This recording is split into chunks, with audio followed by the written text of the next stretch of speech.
Okay, so learning how customers actually buy. It's probably different than what you think. It used to be in the good old days that the customer couldn't progress the buying decision without the salesperson progressing the selling process, right? That's gone. Those days are over, right? We live in a world now where there is more information available than ever before. And not all of it is cat videos on the internet, right?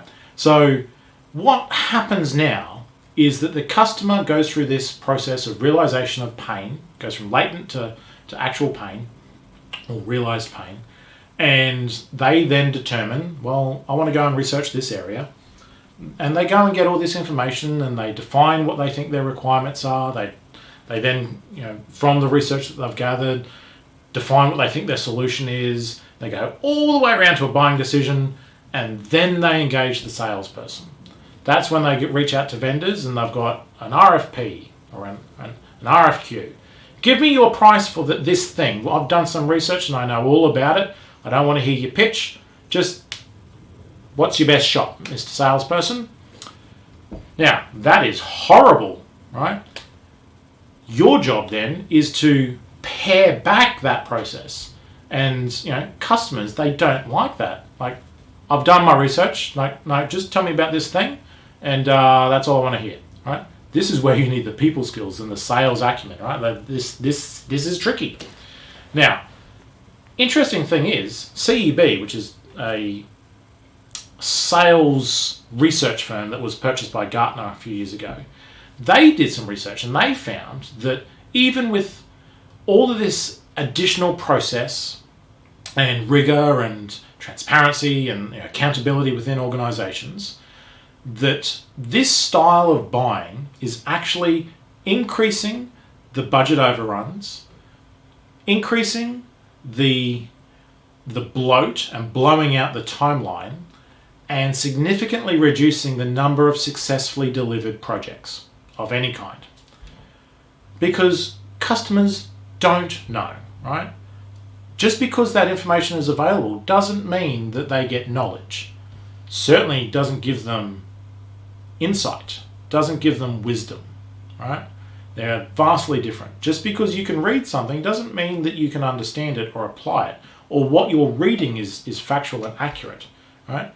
Or just very simply, customers' field of view is significantly narrow, much more narrow than someone who's working in that industry, because they see lots of customers, right? They see lots of problems where their solution is applicable. They typically have a much better understanding of what that pain is. Now, there's always intricacies and things that are native to that particular organization, and you need to balance that. But most of the time, you know more about this than they do. Now, the reality is they don't care. They don't agree with that, right? So the thing that you need to do, and this is not easy, and I agree, and I understand, but the thing that you need to do when you're engaging with your prospect is go back to first principles. What is the reason for this project? What process did you go through to realize that you had this pain? Why are you acting? Why are you acting now? What happens if you are unsuccessful? What happens if you go down this path and you find you've chosen the wrong thing, right? So you need to reposition yourself. Now, if you've read like the Challenger Salesperson or any of those similar sort of books and you understand that process, you've probably heard this term of the trusted advisor.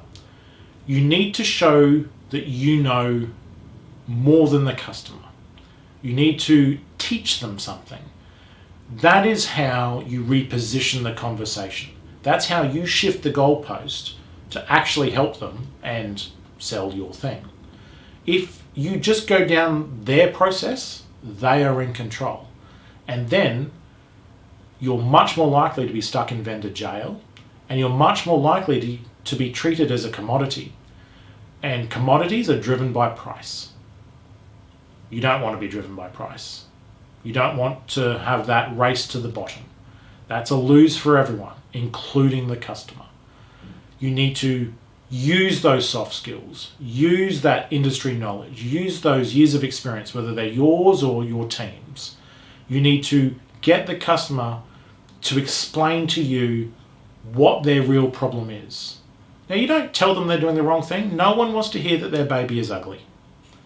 But your job is to turn that wheel back so that you get to redefine the solution, because you now have a better understanding of the problem. Even better, if you can redefine the problem, now you're the only one that can solve that. You're the only one with the solution.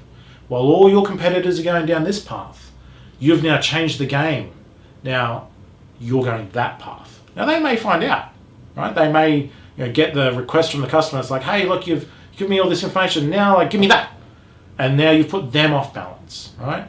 You want to be the unexpected for your competition, but you want to be that advisor, that trusted, knowledgeable, insightful, and wise salesperson that is helping them, right, actually understand and solve their problem. So sales have changed radically. It's no longer the case that you walk in and you tell the customer, like, you need this, mate, because it's the Whiz Bang 2000. That's just not how it is. I'm not sure it was ever like that. Right? Even when Frank Betcher was selling, right? So you need to reposition the goalposts. You need to pair back the customer and get them to define their problem with you one-on-one, right? Now, this is not easy. It's hard. I know. I've done it. I sucked at it for a long time. I learned how, right? So spend time doing this. You're going to crash and burn a couple of times at the beginning, but the more that you do this, the better you'll get, and the more that you will win, because you will help the customer buy, and you won't get stuck in vendor jail and be commoditized. So understand the way customers buy has changed, and your life is made a lot easier. Cheers.